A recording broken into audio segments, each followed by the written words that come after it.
ফেঁসে যাচ্ছেন জুলাই মানবতা বিরোধী অপরাধের মামলার রাজসাক্ষী সাবেক আইজিপি চৌধুরী আব্দুল্লাহ আল মামুন। বুধবার আন্তর্জাতিক অপরাধ ট্রাইব্যুনালের চিফ প্রসিকিউটর আমিনুল ইসলাম জানান, 2013 সালের শাপলা চত্বরে হেফাজতে ইসলামের সমাবেশ ভণ্ডুল ও হত্যাকাণ্ডের মামলার আসামি হতে পারেন মামুন। এ নিয়ে বিশেষ ট্রাইব্যুনালের তদন্ত সংস্থা তথ্য প্রমাণ পেয়েছে বলেও জানান চিফ প্রসিকিউটর। আরও জানাচ্ছেন মাইনুল মারুফ। 2013 সালে পুলিশের ঢাকা রেঞ্জের ডিআইজি হিসেবে দায়িত্ব পালন করেছিলেন চৌধুরী আব্দুল্লাহ মামুন। ওই সময় মতিঝিলের শাপলা চত্বরে হেফাজতে ইসলামের মহাসমাবেশে সংগঠিত হত্যাযজ্ঞের মামলায় তার সম্পৃক্ততার প্রমাণ পেয়েছে আন্তর্জাতিক অপরাধ ট্রাইব্যুনালের তদন্ত সংস্থা।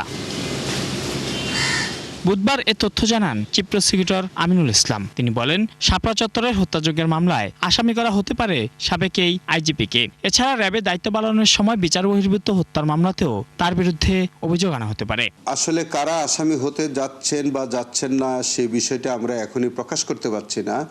তবে আমরা তৎকালীন আপনি যার কথা বললেন যে চৌধুরী আব্দুল্লাহ আল মামুন সহ অনেক কর্মকর্তাদের সম্পৃক্ততা আমরা পাচ্ছি। তো তাকে যদি আবার অন্য কোনো সুপিরিয়র কমন রেসপন্সিবিলিটির মধ্যে যদি আমরা তার কোনো সম্পৃক্ততা পাওয়া যায়, নিশ্চয়ই তিনি আইনের আওতায় আসবেন।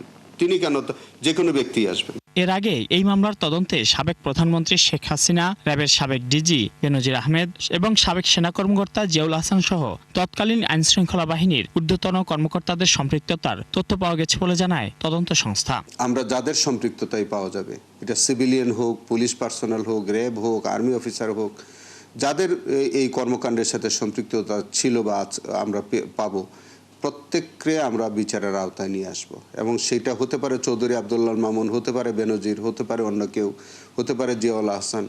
যাদের সম্পৃক্ততা আমরা সেখানে পাওয়া যাবে, আমরা তাদেরকে বিচারের সম্মুখীন করব। আগামী 2 সপ্তাহের মধ্যে শাপলা চত্বরের এই হত্যাকাণ্ডের তদন্ত প্রতিবেদন জমা দেওয়া হবে বলেও জানিয়েছেন চিফ প্রসিকিউটর আমিনুল ইসলাম। বর্তমানে জুলাই হত্যাযজ্ঞের আরেকটি মামলায় 5 বছরের সাজা খাটছেন আব্দুল্লাহ মামুন। মাইনুল মারুফ, 71, ঢাকা।